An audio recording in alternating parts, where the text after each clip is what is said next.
அன்பு. அன்பு இல்லாவிட்டால் குடும்பமே இல்லை. ஆனால் அவர் என்ன சொல்கிறார்? அன்பும் சிவமும் இரண்டென்பர் அறிகிறார், சிவம் தான் அன்பு என்று கூறுகிறார்.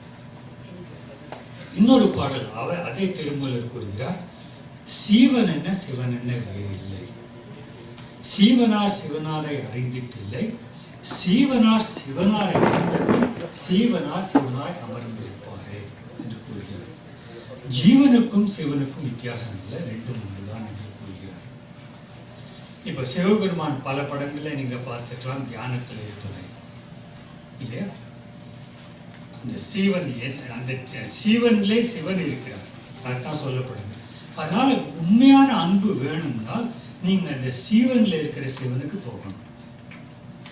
அந்த சீவன்ல இருக்கிற ஒவ்வொரு மூச்சிலேயும் இருக்கிற அந்த மூச்சு இருக்கிறதுனால அந்த ஜீவன் இருக்கு. அந்த மூச்சிலே இருக்கிற அற்புதத்தை உணர்த்தக்கூடிய ஒரு குருநாதர் தேவை.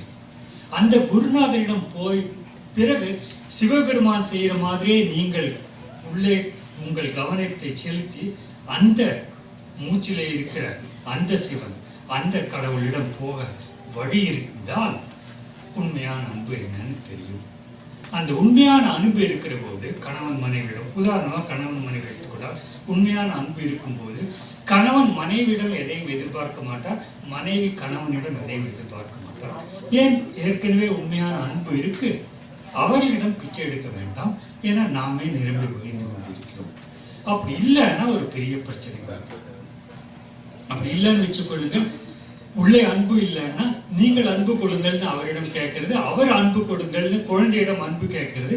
ஆனால் எல்லோருமே பிச்சைக்காரர்களா இருக்கும்போது யார் கொடுக்க முடியும்? அதனால் ஒவ்வொருவரும் அந்த அன்பை உணர்ந்திருக்கணும். அதற்கு அந்த ஜீவனில் இருக்கிற அந்த கடவுளை உணர்ந்திருக்கணும். அங்கே போறதுக்கு ஒரு குருநாதர் தேவையிருப்பார்.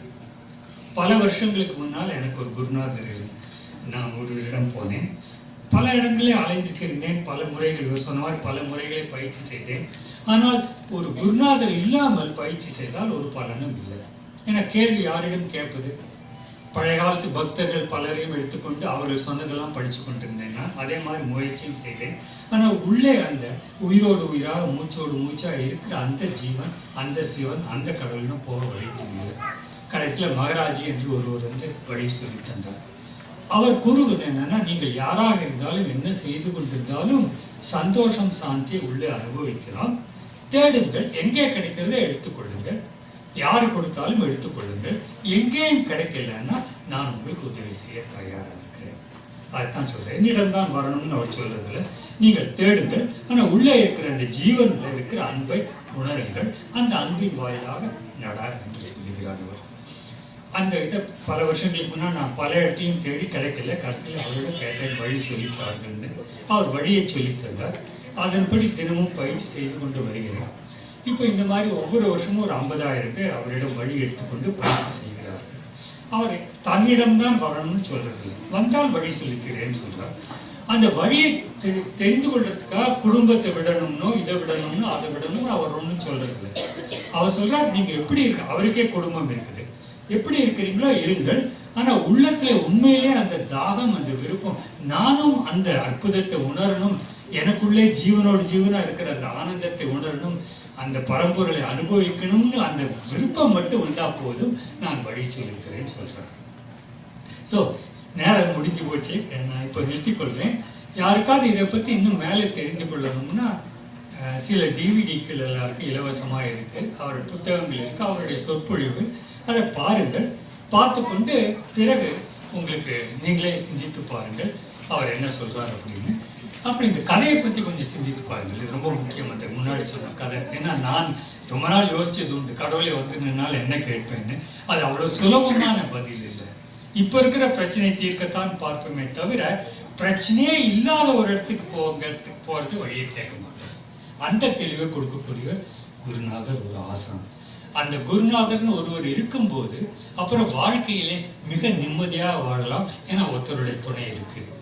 அவர் என்ன சொல்றார், உங்களுடைய உண்மையான துணை உள்ளே இருக்கிற கடவுள், நினைவிலே இருக்கிற கடவுள் இல்லை, மூச்சோடு மூச்சா இருக்கிற அந்த சிவன்.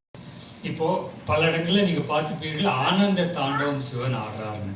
உள்ளே ஒரு அற்புதமான ஆனந்த தாண்டவம் எப்போதுமே நடந்து கொண்டிருக்கு, ஒவ்வொரு மூச்சிலையும் நடந்து கொண்டிருக்கு. சிவன் கண்ணை மூடிக்கொண்டு என்ன தியானம் செய்கிறார்? பார்த்தா தெரிய வருது. அந்த மாதிரி ஒரு அற்புதத்தில் இருந்து கொண்டிருக்கா. இந்த பாக்கியம் என்ன, இந்த காலத்தில் நமக்கும் அந்த வாய்ப்பு இருக்கு. ஸோ இதோட நான் நிறுத்திக்கொள்கிறேன். யாருக்காவது வேணும்னா பிற்பாடு இலவசமாக சில மெட்டீரியல் இருக்கு, டிவிடி புத்தகம் இருக்கு, படித்து பாருங்க. அப்புறம் உங்களுக்கு வேணும்னா வழி இருக்கு. மிகுந்த நன்றி.